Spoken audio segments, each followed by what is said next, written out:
ولا أرضا مدحية ولا قمرا منيرا ولا شمسا مضيئة ولا فلكا يدور ولا بحرا يجري ولا فلكا يسري إلا في محبة هؤلاء الخمسة الذين هم تحت الكساء. فقال الأمين جبرائيل: يا ربي ومن تحت الكساء؟ فقال عز وجل: هم أهل بيت النبوة ومعدن الرسالة، هم فاطمة وأبوها وبعلها وبنوها. اللهم صل على محمد وآل محمد.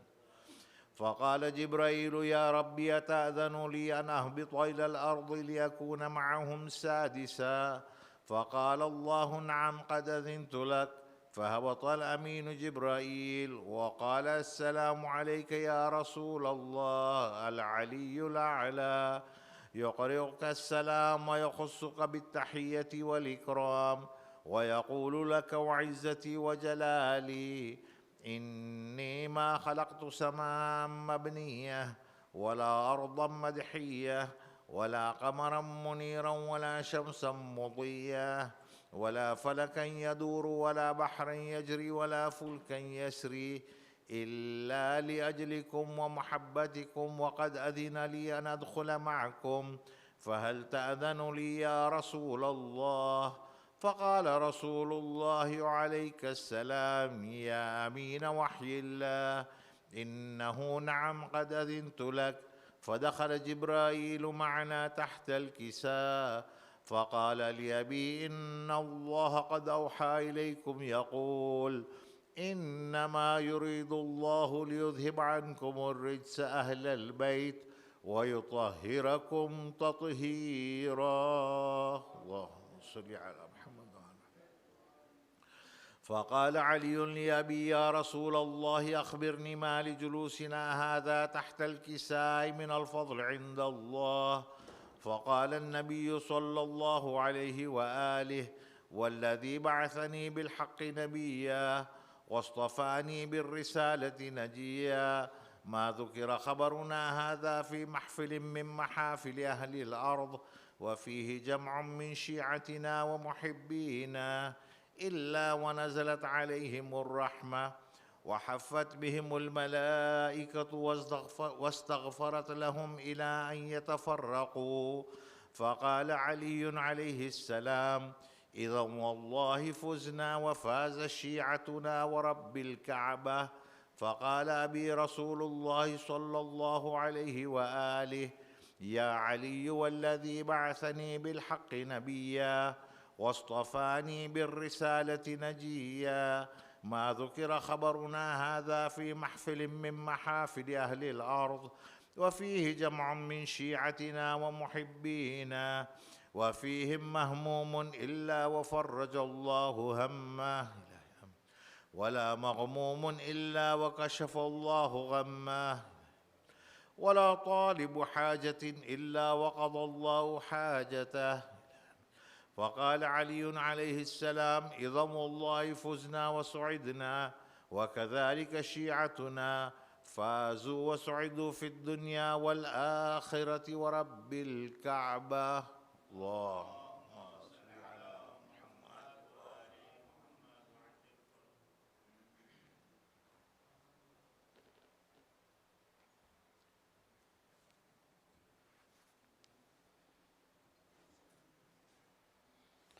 محمد وآل محمد صلوات.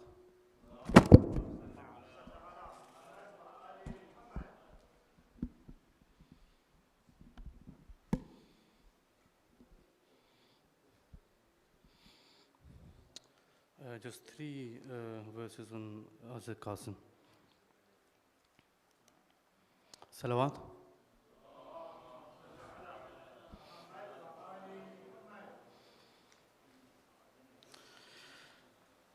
लाशा चुनते हुए शबीर ने पूछा कासिम, लाशा चुनते हुए शबीर ने पूछा कासिम, کس طرح دیکھے گی ماں تیرا جنازہ قاسم، لاشا چنتے ہوئے شبیر نے پوچھا قاسم، لاشا چنتے ہوئے شبیر نے پوچھا قاسم، میں نے اکبر کا جنازہ بھی اٹھایا لیکن، میں نے اکبر کا جنازہ بھی اٹھایا لیکن، ہے کٹھن میں کہ اٹھاؤں، ہے کٹھن میں کہ اٹھاؤں تیرا لاشا قاسم، لاشا چنتے ہوئے شبیر نے پوچھا قاسم، لاشا چنتے ہوئے شبیر نے پوچھا قاسم،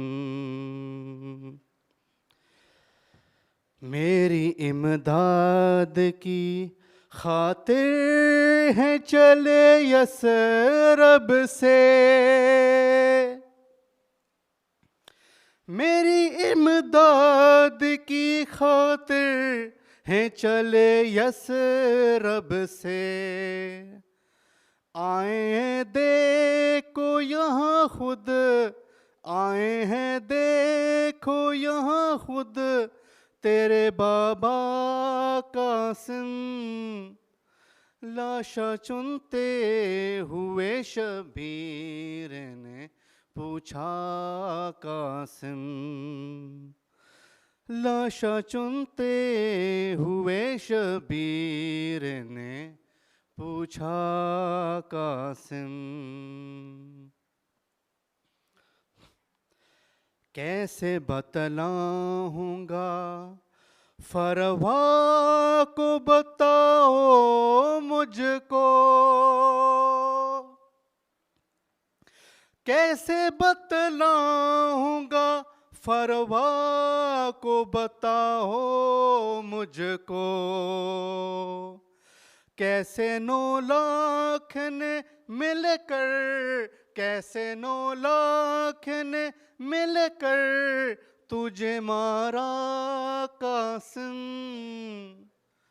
لاشا چنتے ہوئے شبیر نے پوچھا قاسم، لاشا چنتے ہوئے شبیر نے پوچھا قاسم، صلوات۔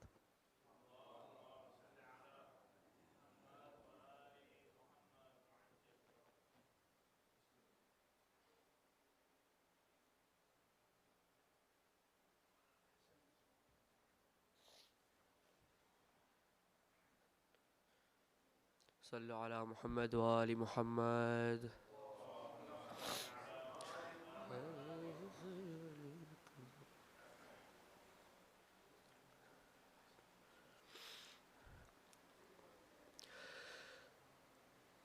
کہتی تھی یہ ماں خون برے لاشے سے لپٹ کر، ہے علی اکبر، ہے علی اکبر، ارمان تھا پہناؤں گی پوشاک شاہانی، افسوس کہ راس آئی نہ تجھ کو یہ جوانی، کیسا ہے مقدر، ہے علی اکبر، اتنا تو ذرا ٹھہرو تمہیں دولہا بنا لوں، بس ایک جھلک صحرے کی صغرا کو دکھا لوں، بے چین ہے خواہر ہے علی اکبر، 18 برس پال کے پروان چڑھایا، وہ گیسوں والا ہے میرا خون میں نہایا، یہ کیا ہوا دلبر ہے علی اکبر،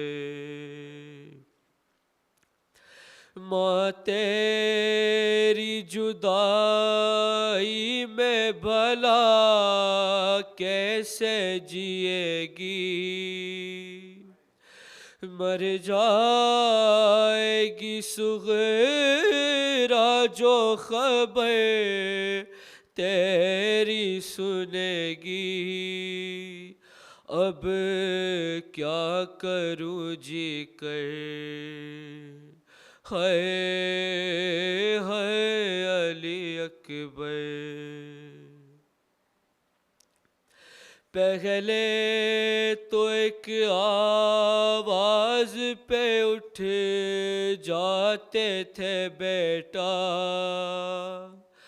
اب اتنی صدا پہ بھی پہلو نہیں بدلا، کیا ہو گیا دلبر ہے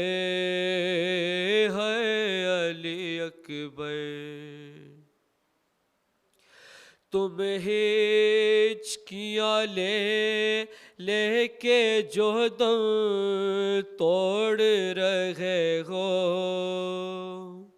منہ ماں سے ہمیشہ کے لیے موڑ رہے ہو، کیوں روٹھے ہو دلبر ہے علی اکبر، جب کوئی جوان لاش نظر آتی ہے محشر، ایک یاد سوئے کرب و بلا جاتی ہے محشر، دل روتا ہے کہہ کر ہے علی اکبر، کہتی تھی اے ماں خون بھرے لاشے سے لپٹ کر ہے علی اکبر، ہے علی اکبر، صلی اللہ علیہ محمد وآل محمد۔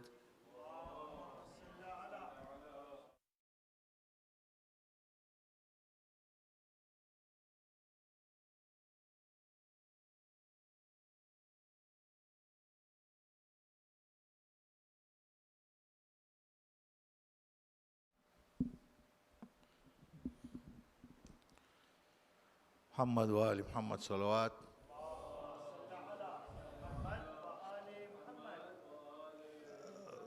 Brothers, I'd like you to welcome representative from Zahra Trust to address us for a few minutes with a salawat ala Muhammad wa ali Muhammad.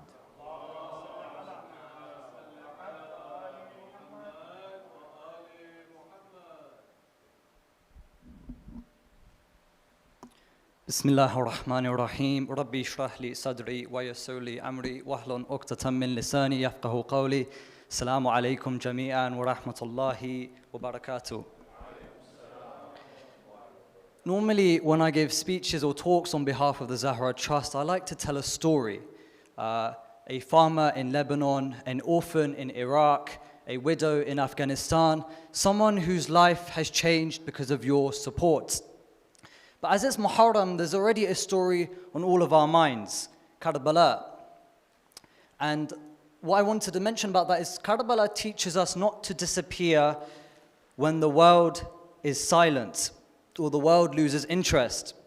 The events of Karbala lasted a few days, yet here we are 1400 years later. But I've been thinking, the world we live in today, it's a bit different. Something happens, everyone talks about it, everyone hears about it, but then something else happens, and just like that, people move on. For example, earlier this year, a Shia mosque in Islamabad was attacked. Not only was it attacked, but it was attacked during Jum'ah prayers. Many of you would have heard about it. Many of you would have spoken about it. And that was 4 months ago now. Today, fewer and fewer people mention it. It's almost like we've moved on. There is a similar example in Lebanon. In Lebanon in 2024, when Lebanon was struck, families lost everything. Everything. Their homes, their villages, their loved ones, their livelihoods. Lebanon is very close in our heart. But because of your support, the Zahra Trust was on the ground within 24 hours. We were sending medical aid immediately. We were clearing the rubble. We were burying those that we lost. But there is still a crisis in Lebanon. Today, 1 million people are displaced, have been displaced. 1 million brothers and sisters, lovers of the Ahlul Bayt, have been displaced. Remember I said it's easy to forget, to stop mentioning, to move on. The families of the Shuhada in Lebanon, they still remember. There are survivors who are still living it. There are children over there, they are still living it. That's why we cannot forget. Today, right now, we are still rebuilding lives after such a tragedy. The headlines disappear, but the suffering doesn't. Your support will continue because as the followers of Imam Al-Hussein alayhi salam, our responsibility is not passive sympathy and dua. Our responsibility is active service. And you, our donors, are carrying it, so thank you. With your support, we will continue to refuse the idea that any Shia community will be forgotten. For those of you who'd like to donate tonight, I'd draw your attention to one particular cause, that is water. Water in the name of Abu Fadl Abbas. We have a £110 Ya Abbas water package. And there's something else I'll add. Make your intention to give charity on behalf of Sahib al-Zaman. May Allah protect him and hasten his reappearance. Because it is said in the narrations that on these nights, our Hujjah, may Allah protect him and hasten his reappearance, our Hujjah, his heart is in pain. He is mourning with us. He is in mourning and grief with us. You can donate online or you can donate. I'll have a table outside near the entrance. Inshallah, please visit me. I'll be here till the end of the program. I'm not sure what time that actually will end. Inshallah, I'll be here until the end of the program. If you want to make any donations, cash or card, or if you have any questions, please visit my stall. Thank you for listening. Thank you for your support. And thank you for being part of our movement at the Zahra Trust. Muhammad wa Ali Muhammad salawat.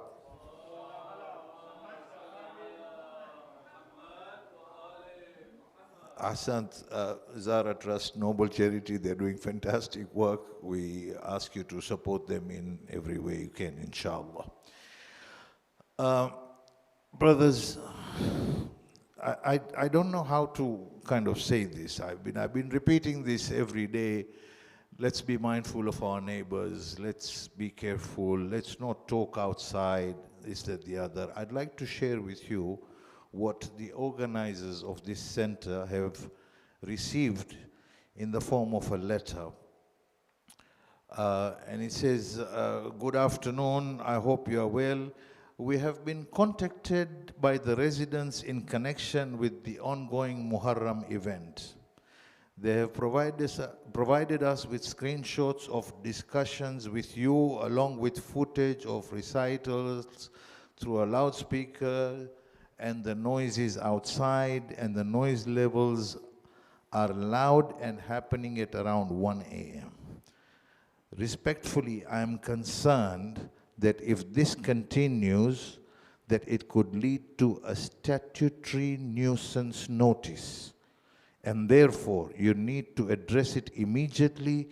And I appreciate that it has been warmer in the recent days, but it would not be regarded as a reasonable excuse for creating this level of disturbance.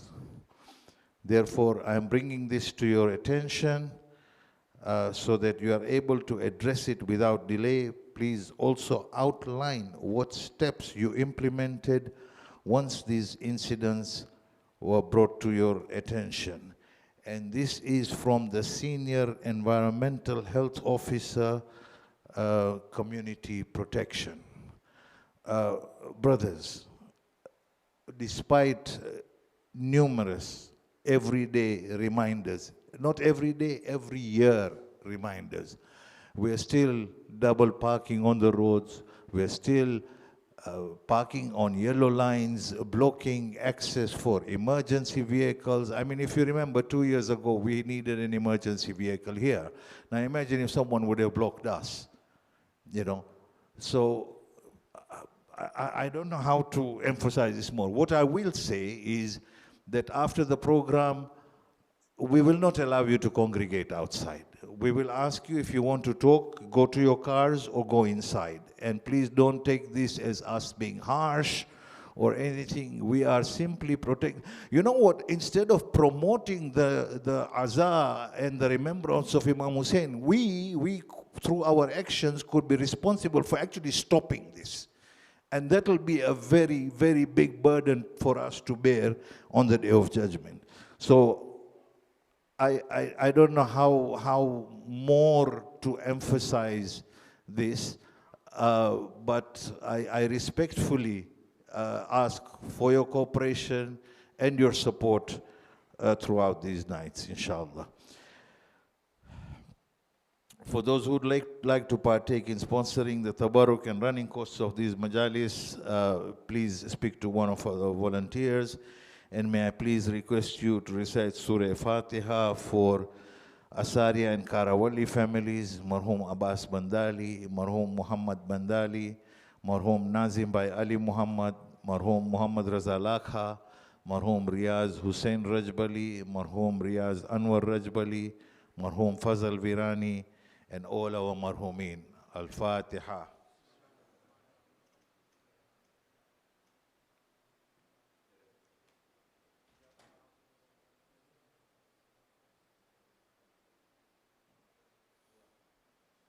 One more thing I'd like to add. I know, brothers, it's hot.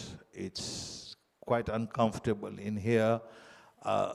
And I just want to say that, look, we are a community who walk from Najaf to Karbala in blazing heat, in 40 degrees, 40, 50 degrees heat. Asad, we should be able to withstand this in the name of Abu Abdullah, in the name of the sufferings that happened in Karbala. So please, brothers, we ask for your cooperation. If you have to park 5 minutes far, it doesn't matter. You have walked 90 kilometers, 90 miles from Najaf to Karbala. A 5-minute walk is nothing for us, inshallah. So I hope and pray for your cooperation, inshallah. Muhammad wa ali Muhammad salawat.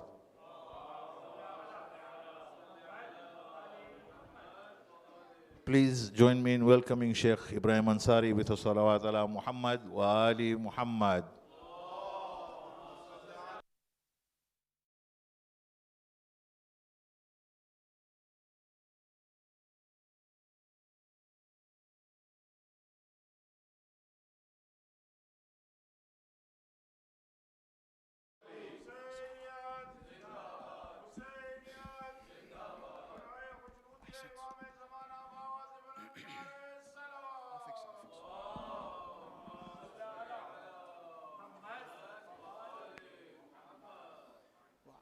فرجهم.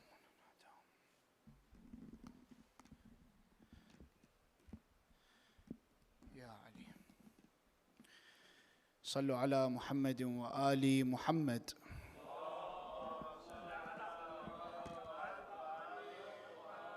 A second salawat for the love of Imam Al-Hassan and Hussein.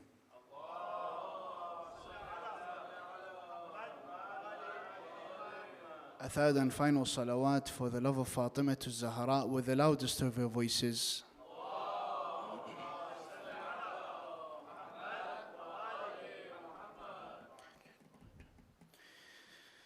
بسم الله الرحمن الرحيم.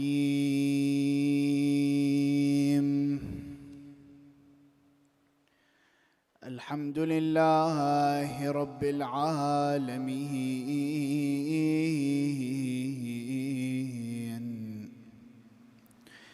صلى الله عليك يا مولاي يا رسول الله. صلى الله عليك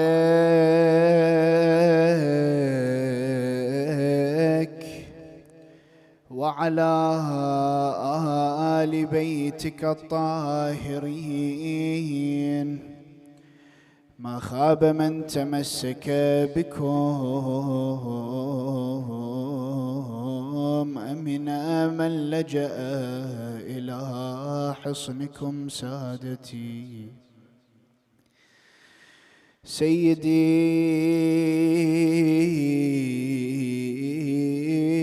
يا أبا عبد الله،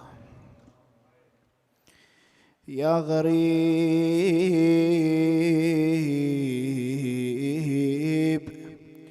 يا مظلوم كربلاء، بأبي وأمي من ذبح من القفا،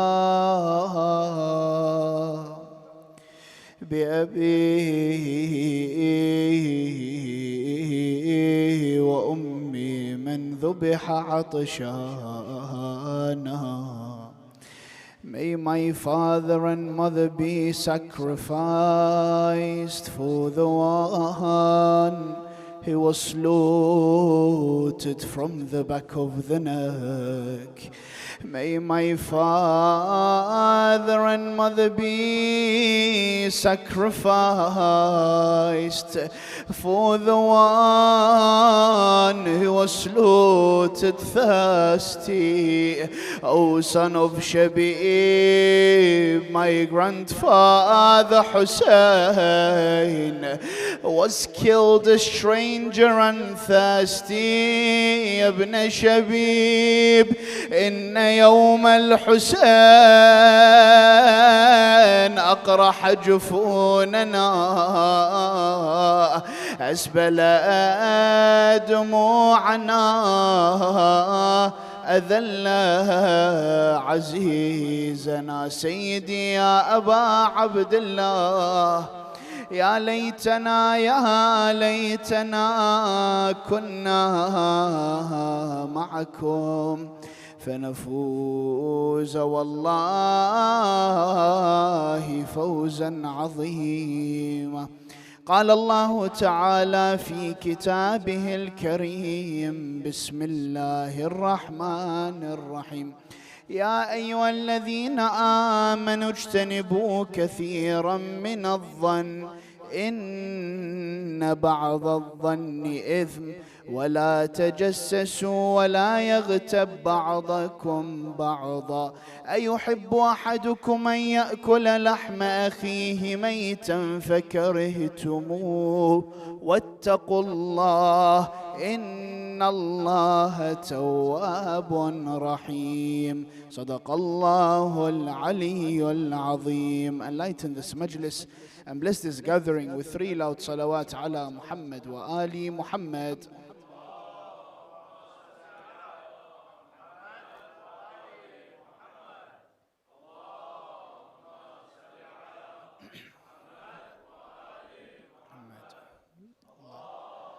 صل على محمد وآل محمد. Yesterday, our topic title was the time and date of the Imam's reappearance. We looked at the philosophy of ghaibah. We looked at potentially why, or some of the reasons as to why the Imam is in a state of ghaibah.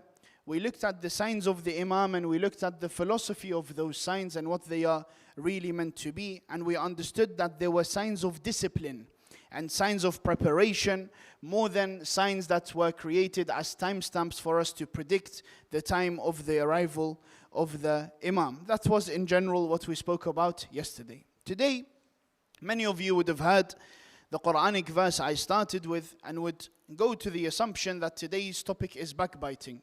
But I assure you that it's not. What my topic for today is actually the topic, or rather the forgotten topic of this specific verse.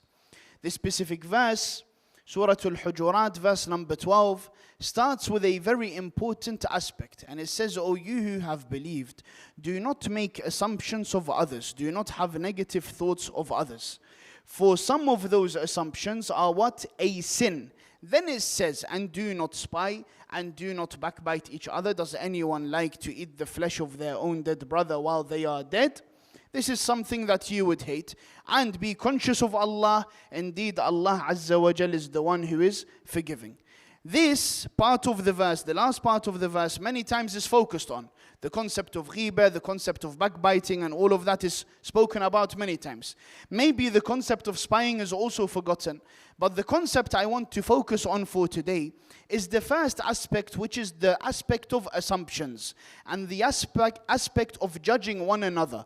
This concept where we have found societies today that we call, they have become as judgmental societies. Societies that all they care about is how can I judge this specific individual based on how they look, based on how they dress, based on how they walk, based on what they say, based on a specific word that I have heard of them.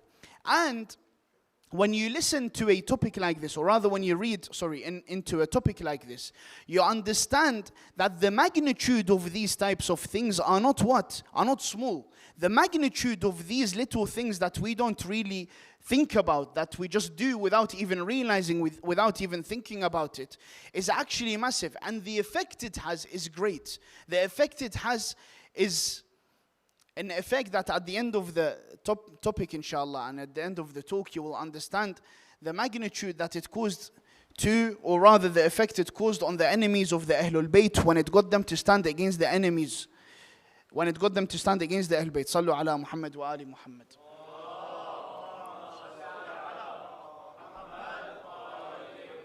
When they came to stand against the Ahlul Bayt, peace and blessings be upon them, and how this specific deed is actually one of the deeds that caused them to stand in front of them in the manner that we saw on the day of Ashura and on the days before Ashura. And that is why, to address a topic like this, the very first question I want to ask is, what is this concept of assumption or judging others, and why is this something that Islam prohibited? Why did Islam say, do not do such a thing? Number two, how does this specific concept or this specific quality affect the progress of societies? Number three, if we can't judge one another, then how am I going to be able to establish enjoining good and forbidding evil? Number four, can I use the excuse of only Allah can judge me in my favor when it comes to these specific topics? And finally, as you know, we like to be practical in these nights. What are the practical steps that we can take to remove this disease from our heart in which we sit and judge others? And inshallah, we shall do that with your permission and with the blessings of 3 loud salawat ala Muhammad wa ali Muhammad.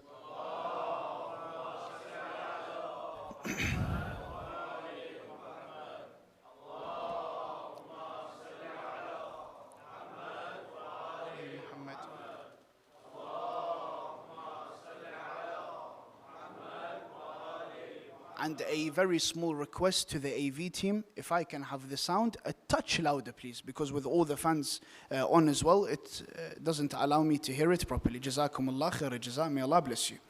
In terms of this concept of dhann, this concept of assumption, and why Islam did not necessarily allow it, is that it is actually one of the rights that we have on one another, and that is to think good of one another, to have husnul dhann bin nas, to think well of others. In the sense that we have a very interesting narration from our beloved Prophet Muhammad sallallahu alaihi wa alihi wasallam.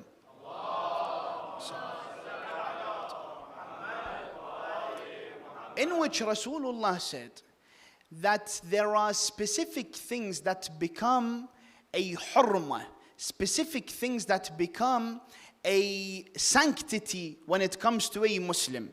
These specific things you cannot actually do to another Muslim in any state.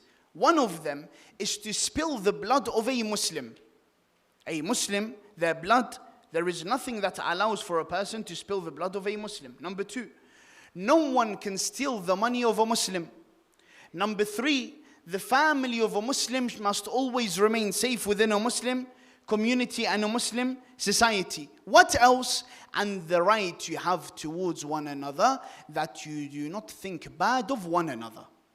The reason this is mentioned in the narrations in this manner, such that it became a huge right that one Muslim has over the other individual, is because in order for me to judge someone, in order for me to make a negative assumption about someone, I need to be in a state where I believe what is inside them to be true and something that I can see.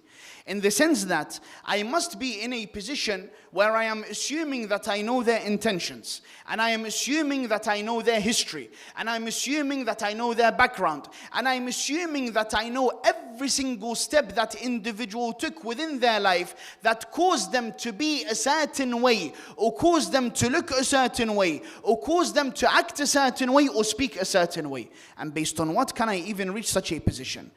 Such a thing only allows an individual to develop the most disgusting of diseases, and that is ujub, for a person to always think so highly of themselves and think so low of others.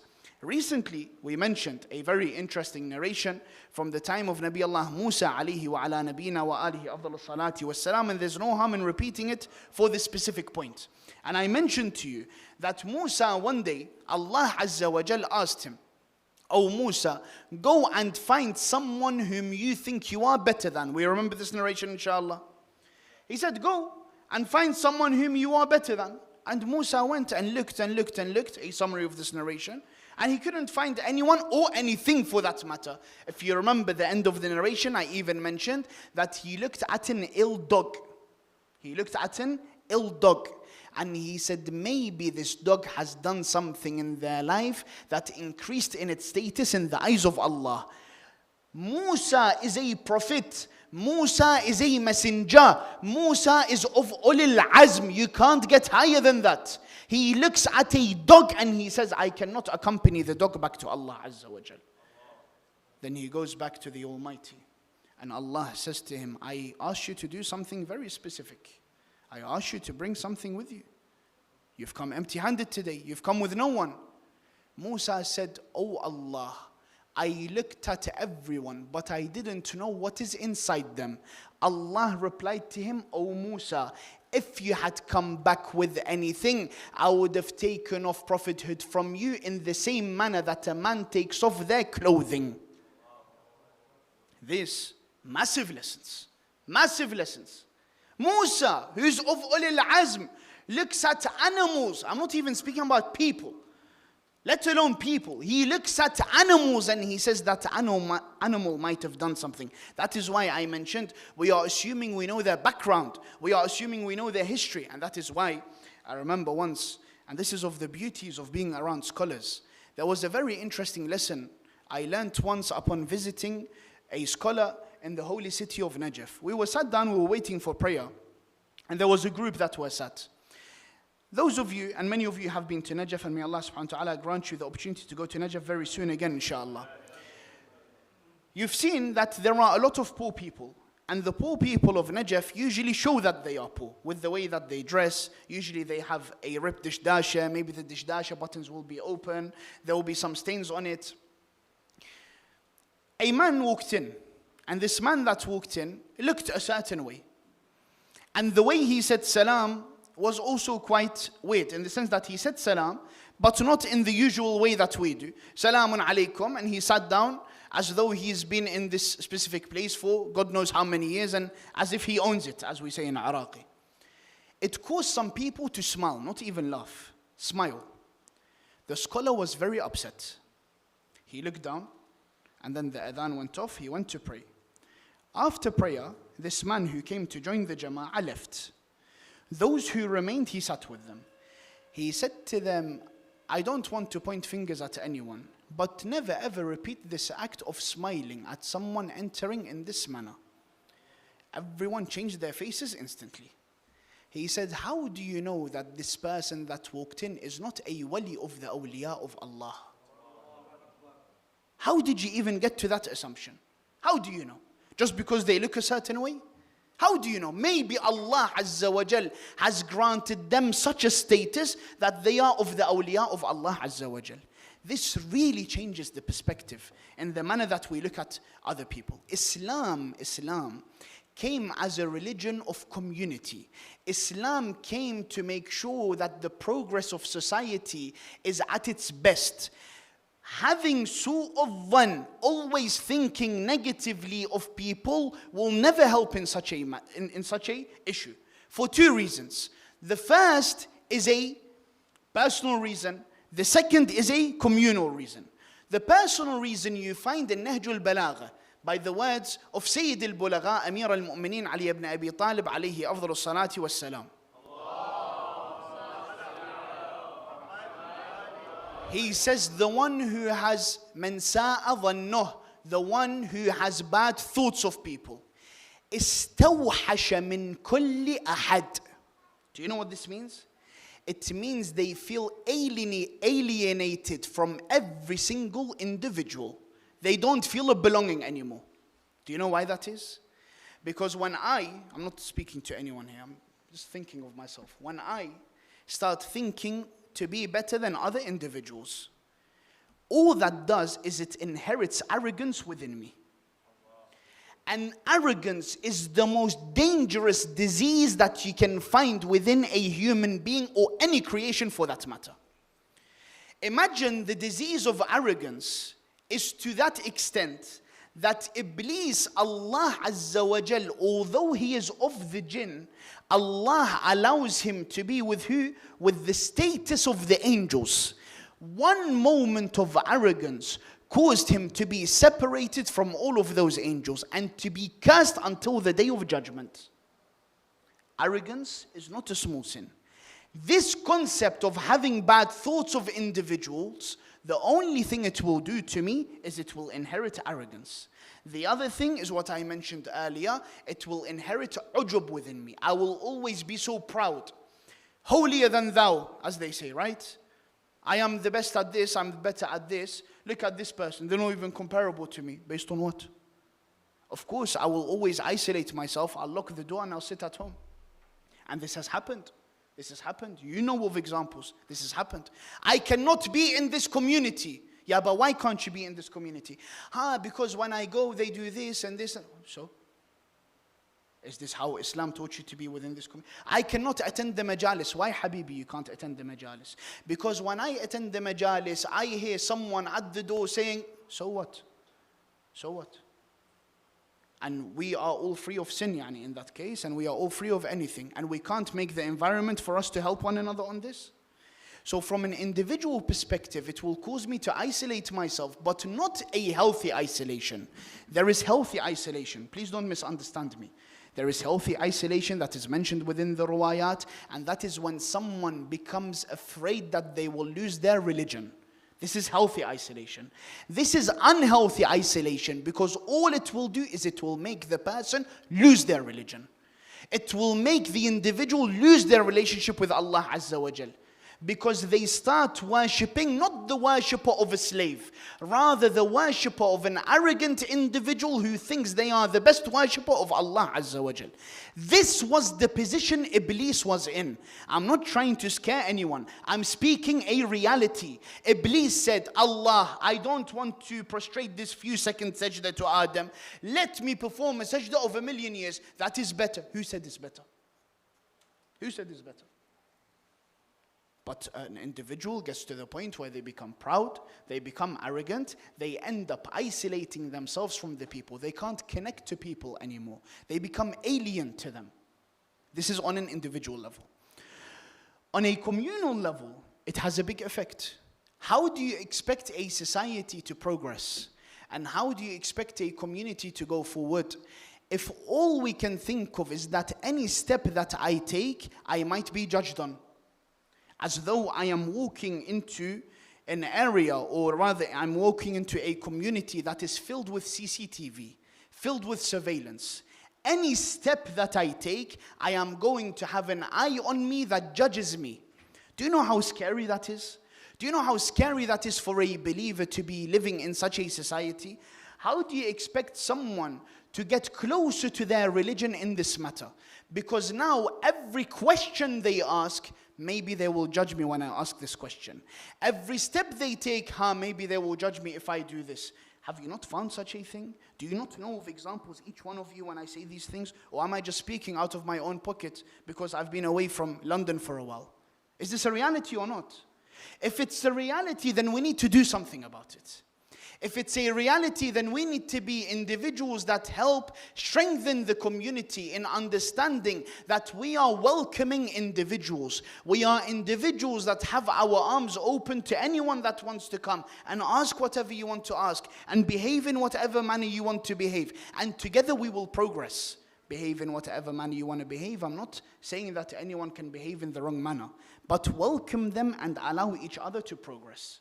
Because the danger of this, there I said the danger was what? Ujub and arrogance. The danger of this is shaitan entering within our circles. Do you know why that is?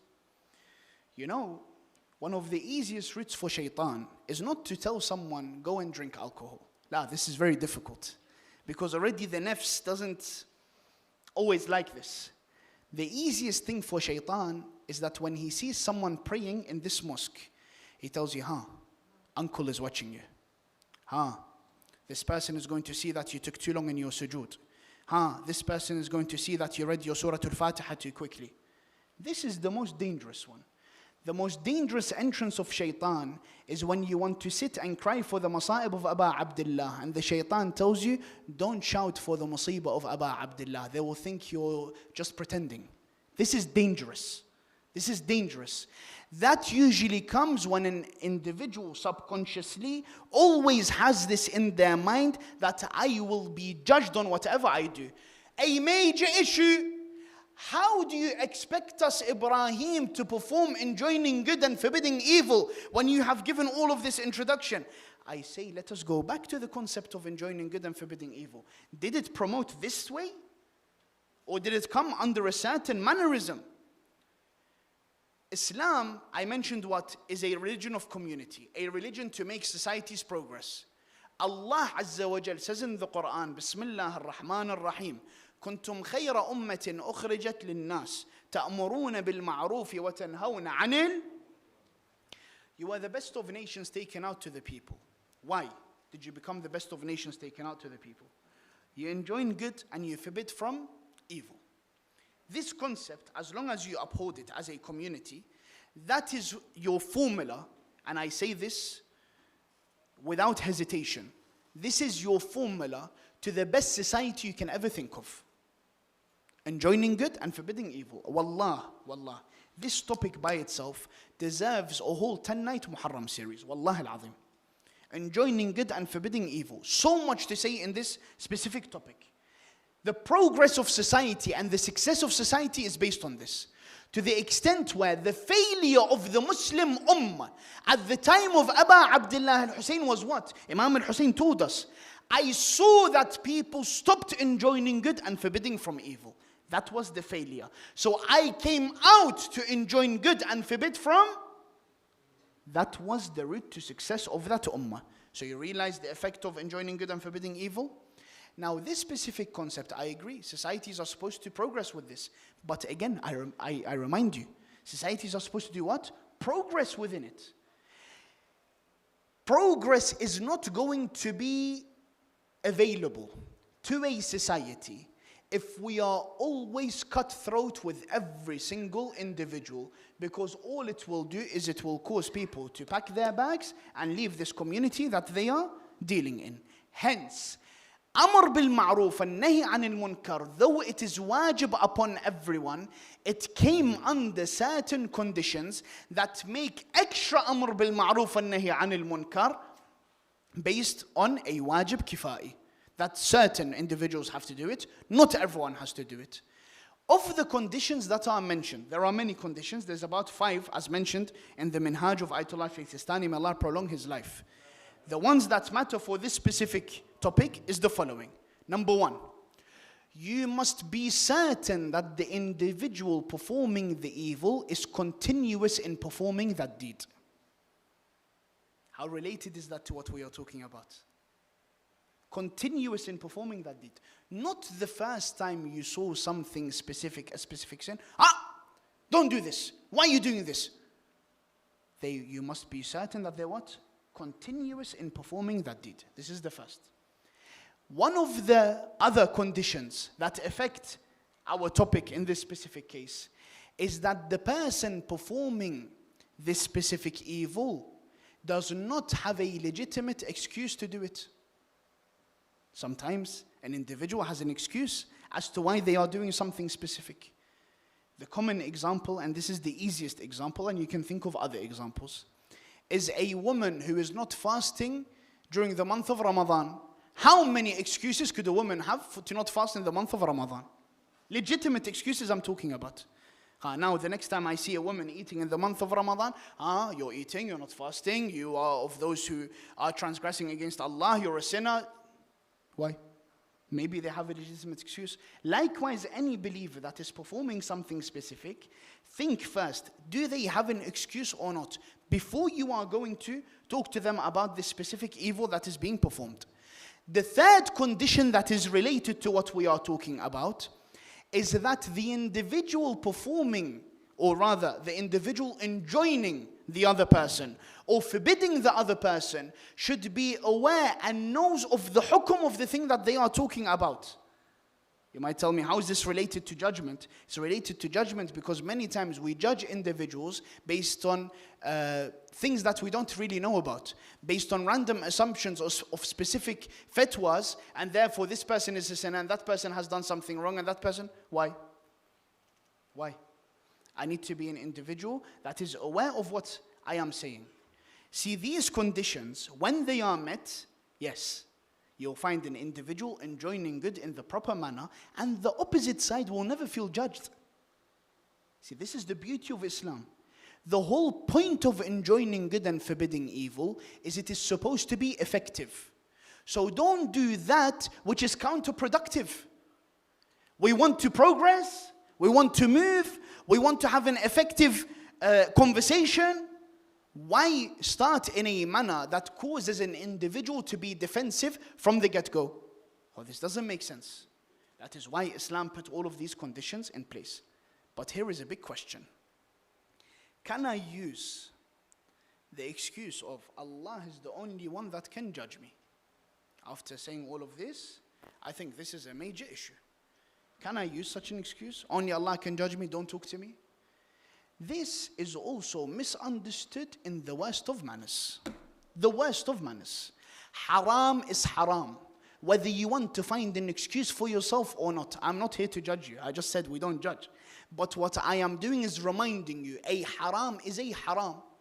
When someone approaches you, trying to deal with you in a specific manner, to guide you towards that which is, to guide you away from a haram act, don't welcome it firstly with what? With only Allah can judge me. Who are you to talk to me about this? This is wrong. Especially, we have specific narrations on specific types of sins where it is really cutthroat. For example, a narration from Rasulullah Muhammad sallallahu alayhi wa alihi wa sallam.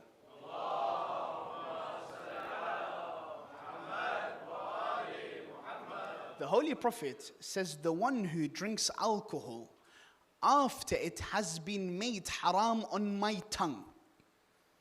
Meaning, Rasulullah was very clear that alcohol is what? Haram to drink. He says, the one who drinks alcohol after it has been made haram on my tongue, do you know what you should do? Do not accept their marriage proposal if they come to propose. This is not easy to listen to, I know. I know it's not easy to listen to. But these are the words of my Prophet and your Prophet. Do not accept their marriage proposal when they propose. And do not believe them when they speak. Not in the state of drunkenness. No. They know what they are doing. Do not believe them when they speak. And do not give them an amana, for they will not render that trust. So certain things are cutthroat. Haram is haram. Now when I do not accept the marriage proposal of the drinker of alcohol, Habibi, I am not judging you because you're a drinker of alcohol. But Rasulullah told me to be wary of such individuals. I still welcome you into the community, ahlan wa sahlan. But when you come to marry my daughter, no, here I put a line. That's a different story. That isn't being judgmental. That is being protective over your family. That is different. So don't confuse the two. Having said that, that doesn't mean that every time now a person knows of a person's sin, they make it a public announcement. That is why Islam was very specific when it came to this matter. Imagine the sin of zina, fornication. A person saw it with their eyes. A person saw it with their eyes. And they come to the judge and they say, I saw this with my eyes. They don't have the enough conditions, meaning there needs to be 4 witnesses. The other 3 witnesses, where are they? There aren't any. I'm the only one that saw it. Habibi, you will be the one that receives had. You're the one that receives punishment. Islam didn't promote for an individual to go out and mention the faults of others or the sins of others. No. In fact, we mentioned under the fatwa of the jurisprudence of our language, we mentioned that actually one of the haram things on a believer is isha'at sirr al-mu'min. To spread the secret of a mu'min, or to mention ghiba, or buhtan, or namima. All of these things are haram. I want to mention a narration to you. This narration is interesting. The narration, I'm going to give you the introduction to it, and then I will kind of act it out for you. The introduction says, خطب رسول الله بالناس ذات يوم. Rasulullah came and he gave a khutbah to the people at a specific time. I ask you by Allah, if you were present at the time of the Prophet and the Prophet is ready to give a sermon, all of you would attend? Yes or no? Now attend the words of the Prophet. The narration says, فَرَفَعَ صَوْتَهُ. The Prophet was known to do what? To speak in a soft tone. So when the Prophet is now going to raise his voice, you know there is something very important he wants to say. Yes? This is what the Prophet said. يا معاشر من آمن بلسانه ولم يؤمن بقلبه. O you who believed with your tongue and did not believe with your heart, do not follow the faults of your brethren. For the one who follows the faults of their brethren, Allah will follow their faults. And the one who Allah follows their faults, Allah will expose them even if they are sat at home.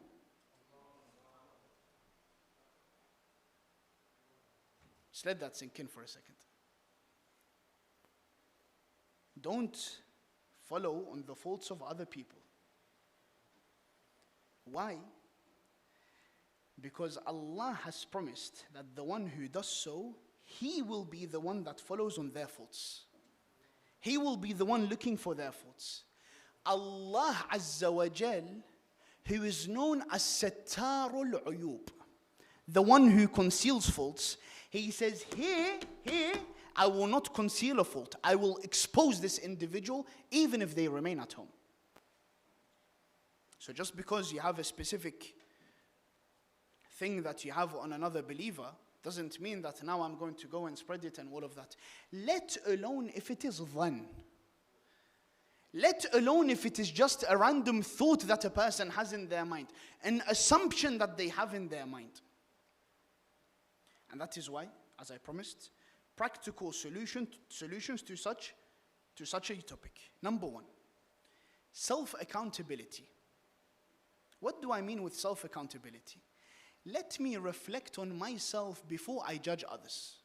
And this is in line with Amr bil Ma'ruf and Nahi anil Munkar. There is a lengthy narration from Amir al-Mu'mineen Ali ibn Abi Talib alayhi afdhalu salati was salam.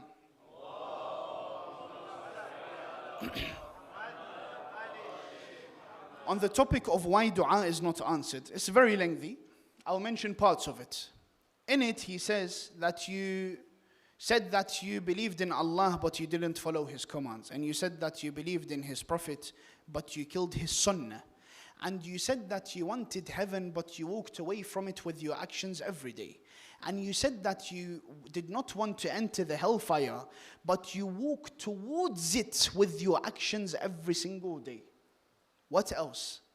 He says, and Allah told you to take shaitan as your enemy. So did you take him as your enemy? Then he mentions a few others. Then he says, وَجَعَلْتُمْ عُيُوبَ النَّاسِ نَصْبَ أَعْيُنَكُمْ. And you made the faults of others in front of your eyes. وَجَعَلْتُمْ عُيُوبَكُمْ وَرَاءَ ظُهُورِكُمْ. And you made your own faults behind your own backs. تَلُومُونَ مَنْ أَنْتُمْ أَحَقُّ بِاللَّوْمِ مِنْهِ. You judge individuals when you are more worthy of being judged. Then he says, فَأَيُّ دُعَاءٍ يُسْتَجَابْ مَعَ هَذَا. What dua do you want to be answered with that? The faults of others are in front of me always. This person did that, this person did this. What about me, Ibrahim? My faults, I've left them behind my own back. Don't really care about it. Amir al-Mu'mineen saying, what kind of dua do you even want to be answered like that? So therefore, a practical solution to move this disease away from myself is what? Is to understand that I need to be an individual that holds myself accountable so that I do not judge others before I start judging my own self. Hence, you find always this concept of حَاسِبُوا أَنفُسَكُمْ. Judge yourself. Hold yourself accountable. قَبْلَ أَن تُحَاسَبُوا. Before you are held accountable. Not before you are held accountable by people. Before you are held accountable on the day of judgment. So this is the first practical step. The second practical step is prepare an environment. And I want to make sure that I have every ear with this. We're all together on practical step number 2. Yes? Ya Ali. Create a practical environment. This is to everyone, to myself and to you. A practical environment for Amr bil Ma'ruf and Nahi anil Munkar. If we believe the progress of society is through this, it can only be if we together as a community agree that we will all be working towards this.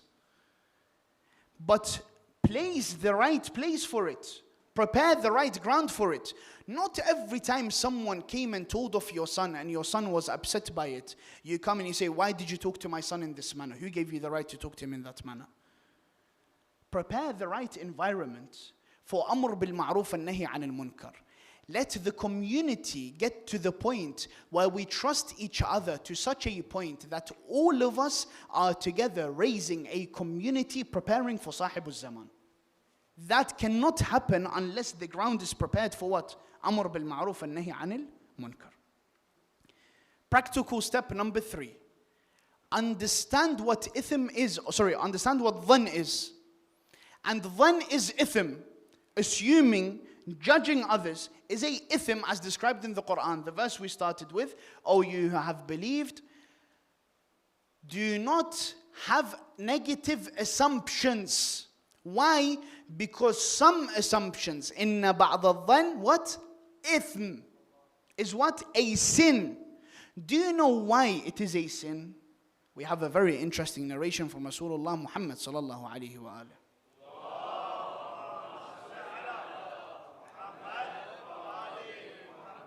He says, do not have dhann of other people, for it is akdhab min al-kadhib. I don't know how to translate it properly, but it is more lying than lying. That's what it means. A lie is on one side. This is more lying than lying. Do you know why it is more lying than lying? أكذب من الكذب. Because you've assumed it based on nothing. Based on something you saw without knowing what is inside that individual. أكذب من الكذب. Dangerous, والله العظيم. So practical step number 3 is to do what? To be in a situation where I understand the effect of this specific deed. I understand what I am actually doing. Number 4, a very important step that we should take is take ourselves away from the environments that promote evil thoughts. Take yourself out of those environments. When a discussion is when someone is having a discussion on a specific topic and they are thinking badly of others, take yourself out of that discussion. Do you know why? Because as I mentioned, it is a spiritual disease. This type of spiritual disease is contagious. It's more contagious than COVID. Let me put it like that. This type of disease is contagious. And when I keep myself in those types of environments, I will suddenly find myself to be in the same setting. Always judging others, always assuming bad of others. Take yourself out of that environment. The final practical step I want to give is that even if you can't control your thoughts, because let's be honest, we are all human beings. Sometimes we see something in front of us and we think of something, correct or no? We're honest? No problem. Islam didn't say that that thought within itself is haram, because that is more than you can handle, correct or no? Allah Azza wa Jalla is not going to tell you, come change the wiring of your brain. La, your brain works a certain way. Through these other 4 practical steps, you'll be able to change it. But it's difficult. No problem. You have an evil thought. Don't let it have an external effect. Don't let it show on your face. Don't let it show in your action. Don't let it show in the manner you speak to that individual. No problem. You have an evil thought of someone. There's no issue. Don't let it have an external effect. No. The external effect, let it be welcomeness. Do more to overpower that evil thought. Find every excuse you can. You know this concept of احمل أخاك على 70 محمل? As attributed to our beloved Prophet Muhammad sallallahu alaihi wa alihi.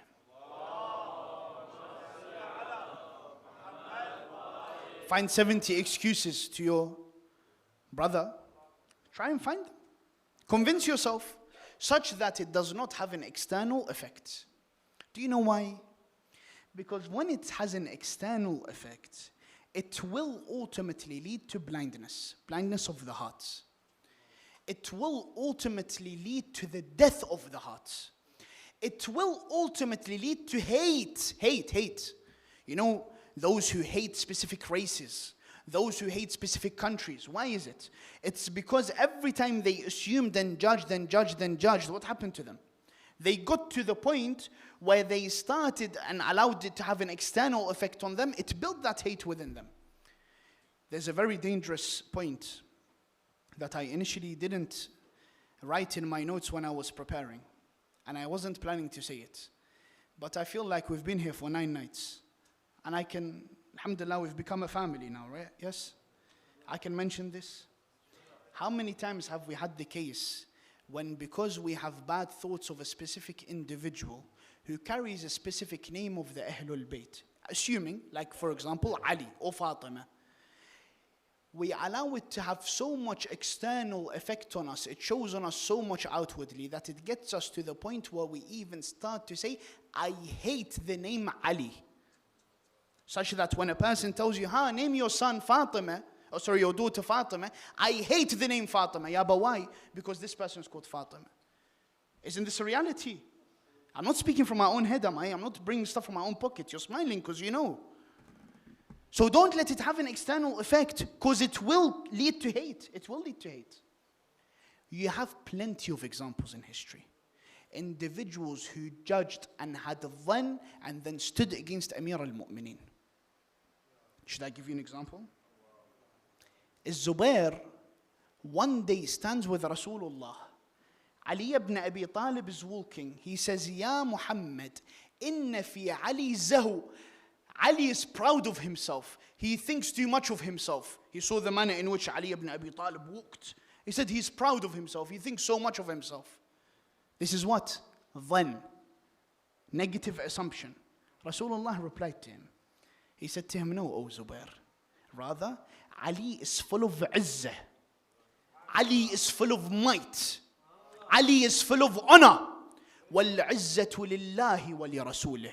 And all honor is for Allah and His Messenger. Ya Ali. Then he says to him, وَسَتَخْرُجْ يَا زُبَيْرُ وَأَنْتَ ظَالِمًا لَهُ. One day, you will go out, you will face Ali ibn Abi Talib and you will be oppressing him. Potentially, this concept of then that he allowed to have an external effect on him got him to what point? Hate. And then you find Fatima to Zahra. And Umar says, أحسست بفاطمة خلف الباب. I felt that Fatima was behind the door. I was going to leave her alone. But what, Umar, what? I remembered Ali and his sword in the blood of Arabs. So I squashed her in that manner. This is what? Hate that is being developed. And then you have Imam Al-Hassan. When they want to bury him, that lady calls out, do not allow the one whom I don't love to enter my house. Hate is developing. Hate is developing. And then you have Imam Al-Hussein. And what do they say? They say, نُقَاتِلُكَ بُغْضًا لِأَبِيكِ. We are fighting you out of hatred to your father. Do you see the hate that is developing because of these diseases?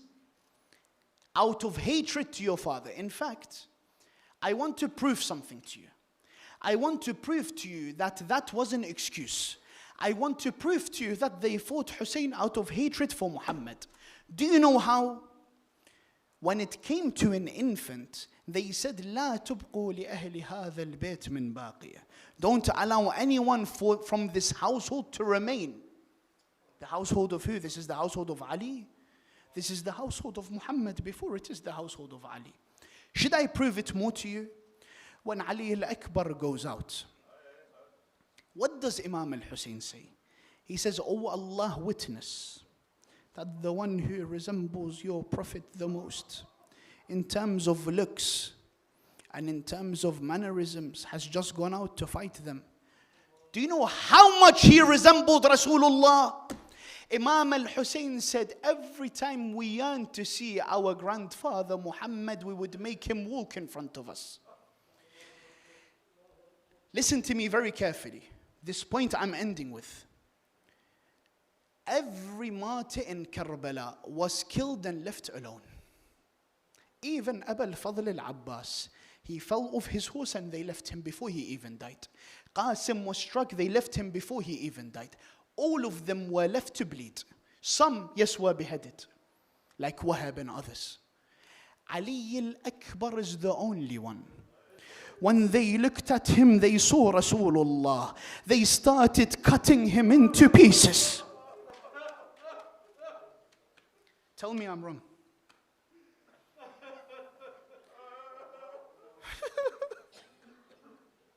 The only one. The only one. Imam al-Hussein stands on the day of Ashura after all his companions have been martyred. And he calls out 72 names one by one. Habib, Zuhair, نافع خضير عابس جابر مالي أدعوكم فلا تجيبون أم حال بينكم وبين سيدكم المنون Why is it that I call you but you do not respond? Or is it that death has separated you from your master? Ajarakumullah, the ladies would see Ali al-Akbar preparing for battle.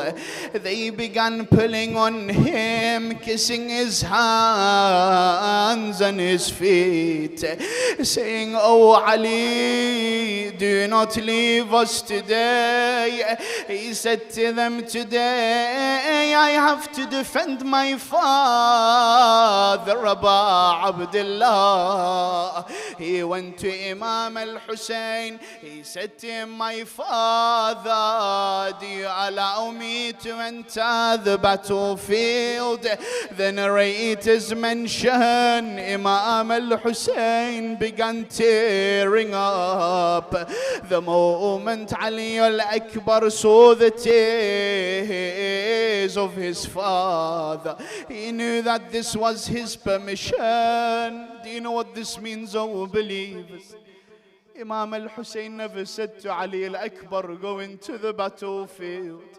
He never gave him verbal permission. He began crying. He was not able to handle that situation in that manner except to cry. And Ali al-Akbar understood it as permission. He would enter the battlefield while calling, أنا علي بن الحسين بن علي، نحن ورب البيت أولى بالنبي، تالله لا يحكم فينا ابن الدعي، أضرب بالسيف أحمي عن أبي، ضرب Ghulam Hashmi Alvi. I am Ali, son of Hussein, son of Ali.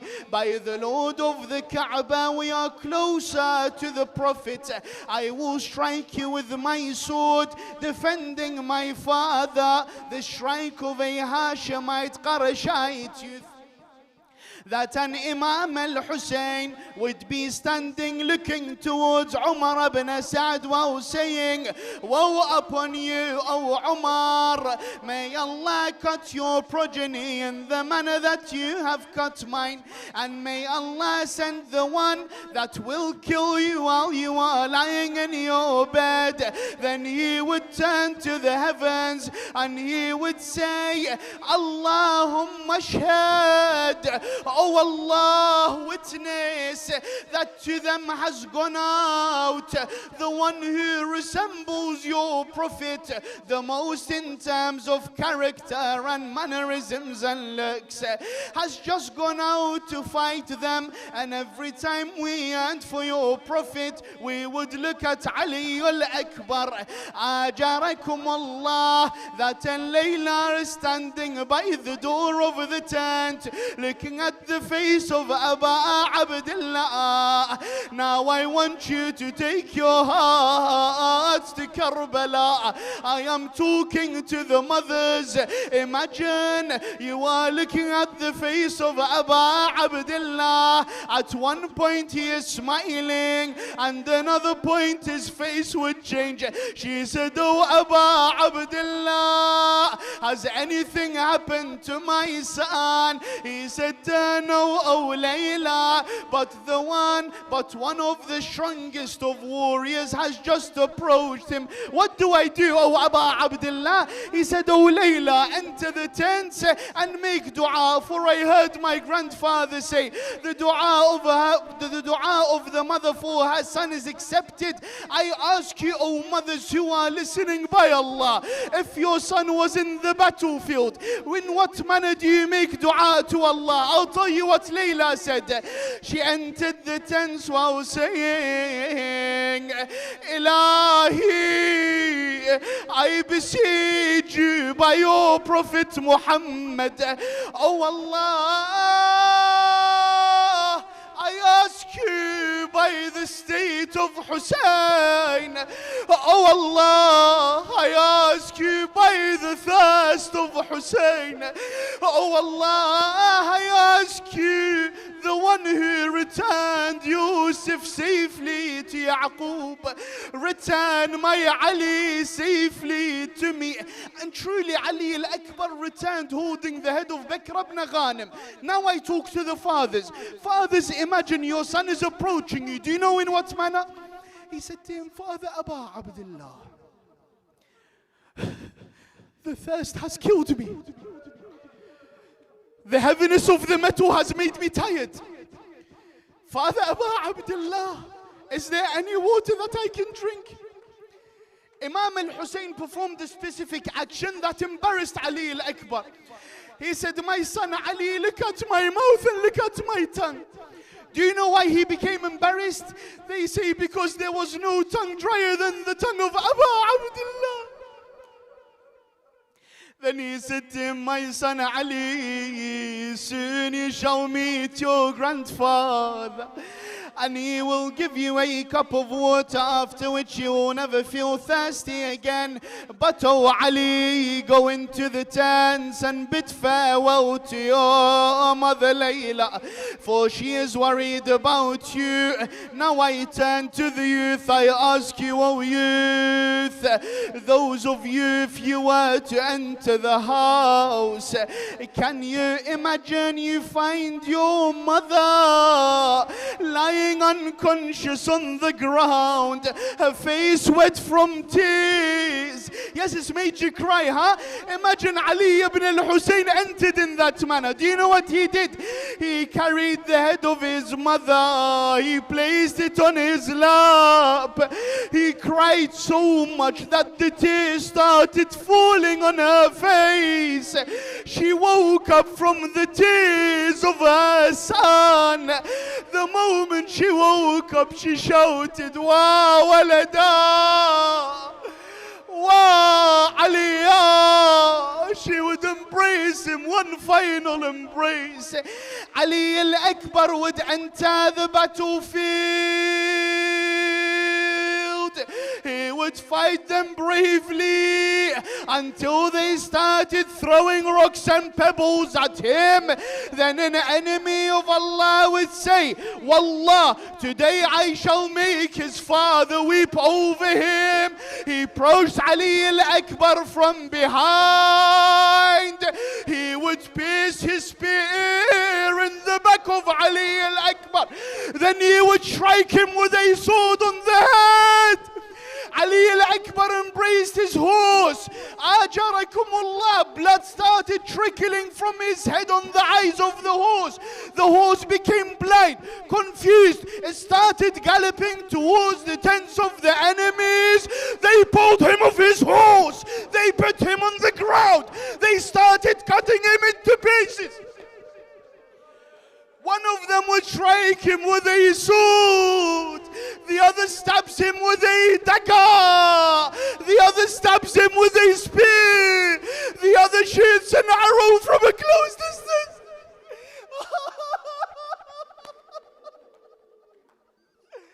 He would call out, Father Hussein, come to my aid. How does Imam al-Hussein look at his son in this state? The narrations mention, take your hearts to Karbala, stay with Abu Abdullah.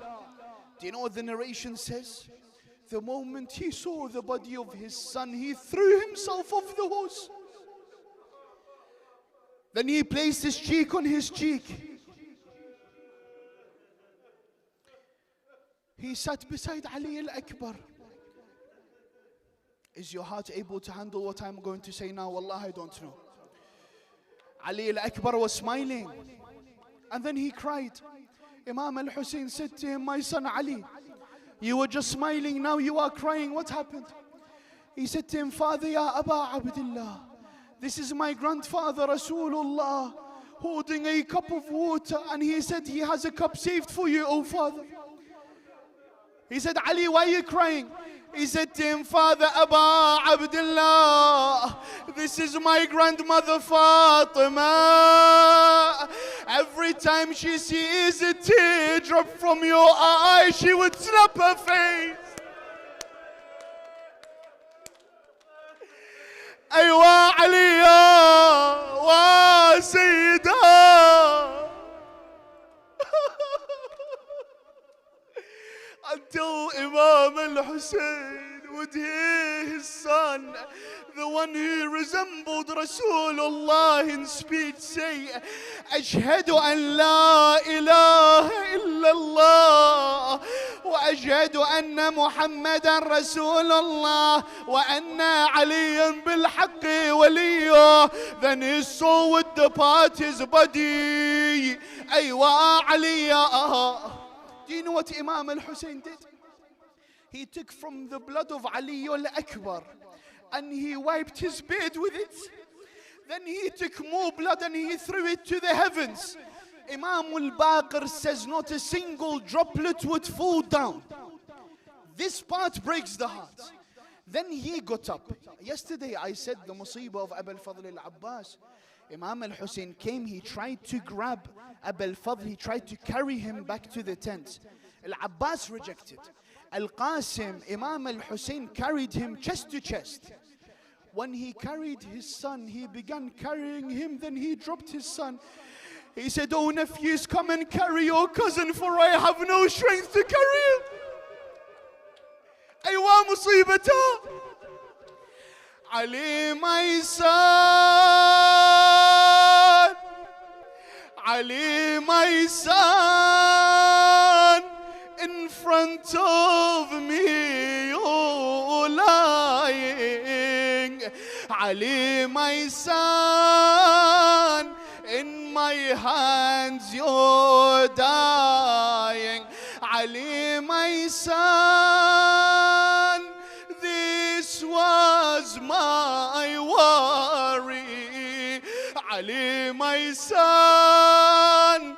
To the tents I have no strength to carry. What else? Ali, my son. Oh, Zainab, he is gone. Ali, my son. In pieces, his body is torn. Aywa Aliyah. وسيدة ومظلومة Hussain Hussain Hussain.